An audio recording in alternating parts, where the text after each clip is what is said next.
Nobody wants to see these strikes because of the disruption that is being caused to parents and others. Strikes are always a sign of failure on all sides. But frankly, the key now is to prevent further strikes and further disruption happening. And when the government is today ramping up the rhetoric against public service workers, demonising them even more, I don't think that's the answer. The answer is to get round the table and prevent further strikes happening.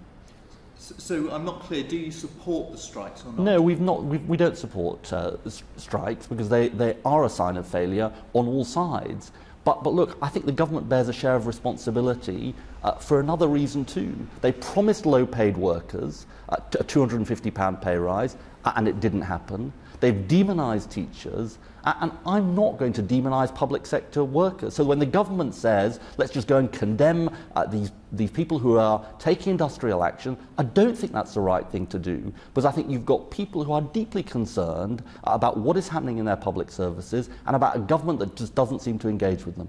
So if you were Prime Minister, you wouldn't demonise them, but would you pay them more? We'd have a much better relationship with public sector workers. And for example, we've said in relation to low-paid workers that the government should have honoured its promises, because George Osborne made promises to low-paid workers. He said they were going to get a £250 pay rise. He didn't deliver it to them, and that is part of the reason that we're seeing the disruption today. So frankly, the government, instead of finger-pointing at everybody else, should be accepting its share of responsibility.